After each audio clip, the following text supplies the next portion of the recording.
അർജുന്റെ മൃതദേഹം വഹിച്ചുകൊണ്ടുള്ള ആംബുലൻസ് 4 മണിയോടെ കാർവാറിൽ നിന്ന് പുറപ്പെടുകയാണ്. നാളെ രാവിലെ 8 മണിയോടെ കോഴിക്കോട് കണ്ണാടിക്കലുള്ള വീട്ടിലെത്തിക്കാനാണ് ആലോചന. ആ തരത്തിൽ വ്യക്തത ഉണ്ടാവുകയാണ്. കെ വി ബൈജു ചേരുന്നു. ബൈജു, നമുക്ക് അല്പം കൂടെ വ്യക്തത വരികയാണ്. കാരണം DNA പരിശോധനാ ഫലത്തിന് ശേഷം ഇത് വീണ്ടും വൈകുമോ എന്നൊരു ആശങ്കയുണ്ടായിരുന്നു. പക്ഷേ എന്തായാലും ഇന്ന് തന്നെ പുറപ്പെടും. അങ്ങനെയെങ്കിൽ രാവിലേക്ക് ഇവിടെ എത്തിക്കും. അങ്ങനെയാണോ ഇപ്പോഴത്തെ ആലോചനയും തയ്യാറെടുപ്പും?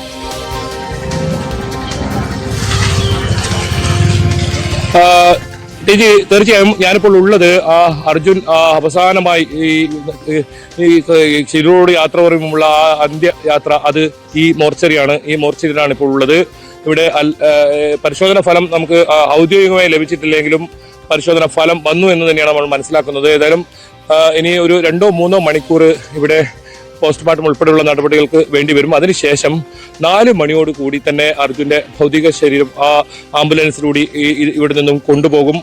ഇപ്പോൾ പ്രധാനമായി കുടുംബം ആലോചിക്കുന്നത്, ഇന്നിപ്പോൾ 4 മണിക്ക് പുറപ്പെട്ടാൽ വളരെ പുലർച്ചെയൊക്കെ എത്തുന്ന സാഹചര്യമുണ്ടാവും. അത് ഒഴിവാക്കാൻ വേണ്ടി ഒരു 8 മണിയോടുകൂടി ഇത്തരത്തിൽ വീട്ടിലേക്ക് എത്തിക്കാനാണ് ഒരു നീക്കമുള്ളത്. ഇപ്പോൾ നമുക്ക് ദൃശ്യങ്ങളിൽ കാണാം, മോർച്ചറി ഇപ്പോൾ തുറന്നിരിക്കുന്നു. അവരുടെ ആളുകളൊക്കെ, അവരുടെ സംഘങ്ങളൊക്കെ അകത്തുപോയി മറ്റ് നടപടികളിലേക്ക് കടക്കുകയാണ്. ഇനി ഡോക്ടർമാർ ഉൾപ്പെടെയുള്ള സംഘം വരണം. അവർ വന്നതിന് ശേഷം ഈ നടപടികളിലേക്ക് കടക്കുമ്പോൾ വളരെ പെട്ടെന്ന് തന്നെ അർജുനെ ഇവിടെ നിന്നും യാത്ര അയക്കാനാണ് ജില്ലാ ഭരണകൂടം ശ്രമിക്കുന്നത്.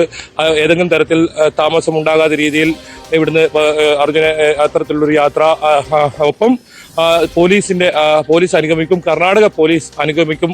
അത്തരത്തിൽ ഈ ഗംഗാവലി പുഴയുടെ സമീപത്ത് എത്തുമ്പോൾ അവിടെ അല്പസമയം ഈ മൃതദേഹം കൊണ്ടുള്ള ആംബുലൻസ് അവിടെ നിർത്തിയിടും. കാരണം അവിടെ നിന്നും അർജുന്റെ പ്രിയപ്പെട്ട ആ വസ്തുക്കളൊക്കെ അവിടെ സൂക്ഷിച്ചിട്ടുണ്ട്. അതൊക്കെ ആംബുലൻസിലേക്ക് കയറ്റുന്നുണ്ട്.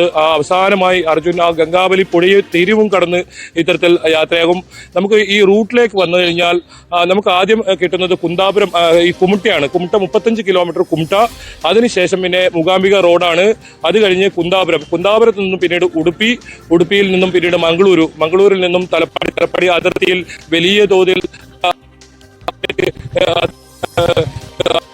നിരവധി പേർ ഉണ്ടെന്നാണ് നമ്മൾ മനസ്സിലാക്കുന്നത്. അത് ലോറിയോട്. ശരി, അതാണ് അർജുന്റെ മൃതദേഹം. ഇന്ന് തന്നെ അവിടുന്ന് യാത്ര തിരിക്കുകയാണ്. അർജുൻ അവസാനമായി ഷിരൂരിൽ നിന്ന് യാത്ര പറയുകയാണ്.